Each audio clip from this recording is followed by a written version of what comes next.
عبادت ہے، روزہ رکھنا یہ بدنی عبادت ہے، اسی طرح سے مالی عبادت، زکوٰۃ دینا، صدقہ و خیرات کرنا یہ مالی عبادت ہے۔ بدنی و مالی عبادت، حج پر جانا، بندہ مال بھی خرچ کرتا ہے، خود حج پر بھی جاتا ہے، قربانی کرتا ہے، مال بھی خرچ کرتا ہے، بکرا خود خرید کر لاتا ہے، خود ذبح کرتا ہے، خود اس کے پیسز بناتا ہے، یہ بدنی اور مالی عبادت ہے۔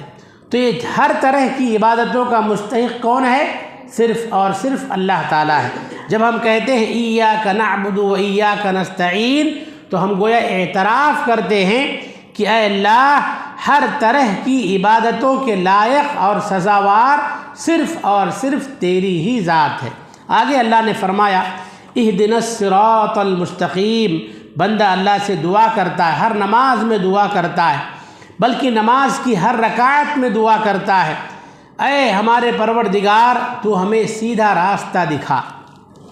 مفسرین نے اس کا 3 مفہوم بیان کیا ہے۔ جب ہم دعا کرتے ہیں اہدنا الصراط المستقیم، تو اس کا ایک مطلب یہ ہے کہ اللہ تعالیٰ تو ہمیں سیدھا راستہ بتا۔ راستے تو بہت سارے ہیں، راستے بہت سارے ہیں، مگر سیدھا راستہ کون سا ہے، صراط مستقیم کون سا ہے جس پر چل کر ہمیں جنت ملے گی، وہ صراط مستقیم کون سا ہے، اللہ نشاندہی فرما دے، مارک کر دے کون سا سیدھا راستہ ہے، صراط مستقیم کون سا ہے۔ دوسرا مفہوم اس کا یہ ہے کہ اللہ تعالیٰ سیدھے راستے کا پتہ چل گیا، کئی راستے ہیں، ان میں ایک سیدھا راستہ ہے، اللہ سیدھے راستے پر چلنے کی توفیق دے، ہمیں چلا دے سیدھے راستے پر۔ تیسرا ایک مطلب یہ ہے کہ اللہ تعالیٰ مرتے دم تک سیدھے راستے پر قائم رکھ۔ 3 باتیں یاد رکھیں، جب اہدنا الصراط المستقیم کہا جاتا ہے نا، تو یہ تینوں باتیں مراد لی جاتی ہے کہ اللہ ہمیں سیدھا راستہ دکھا، سیدھے راستے پر چلا اور سیدھے راستے پر قائم رکھ، استقامت عطا فرما، اس پر ہمیں قائم و دائم رکھ۔ اہدنا الصراط المستقیم کے اندر یہ تینوں معانی اور تینوں مفاہیم پائے جاتے ہیں۔ آگے اللہ نے فرمایا جو ہے صراط الذین انعمت علیہم، اللہ ایسے لوگوں کا راستہ جن پر تو نے انعام کیا۔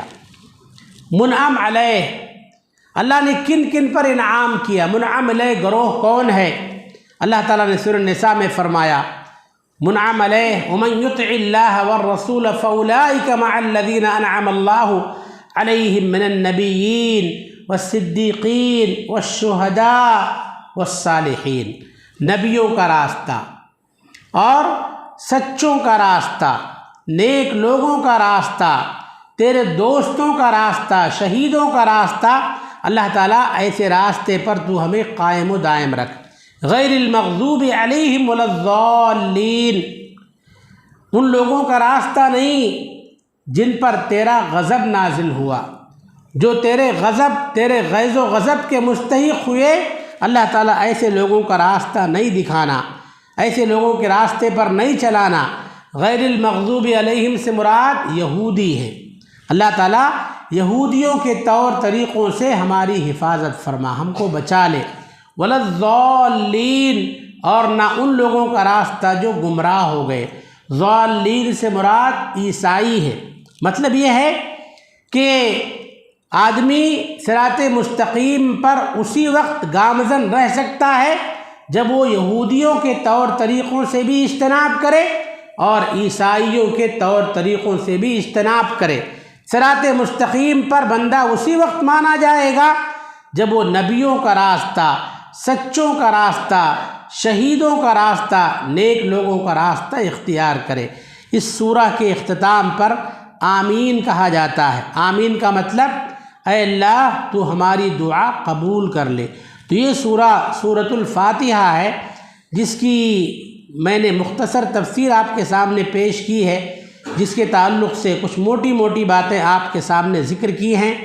ہر نماز میں اس کا پڑھنا ضروری ہے، چاہے سری ہو، چاہے جہری ہو، چاہے فرض ہو، چاہے نفل ہو، چاہے ہم اکیلے پڑھ رہے ہوں یا امام کے پیچھے پڑھ رہے ہوں، سورہ فاتحہ کا پڑھنا ضروری ہے۔ اور ہم کم از کم سورۃ الفاتحہ ترجمہ، تفسیر اور معنی اور مفاہیم کے ساتھ سمجھیں گے تو انشاءاللہ جو ہے توحید کی ساری قسمیں ہم سمجھ جائیں گے، ہر طرح کے شرک سے انشاءاللہ ہم محفوظ ہو جائیں گے، اور آخرت کی فکر بھی ہمارے اندر پیدا ہوگی، اور گمراہ قوموں کے طور طریقوں سے بھی انشاءاللہ ہم بچا لیے جائیں گے۔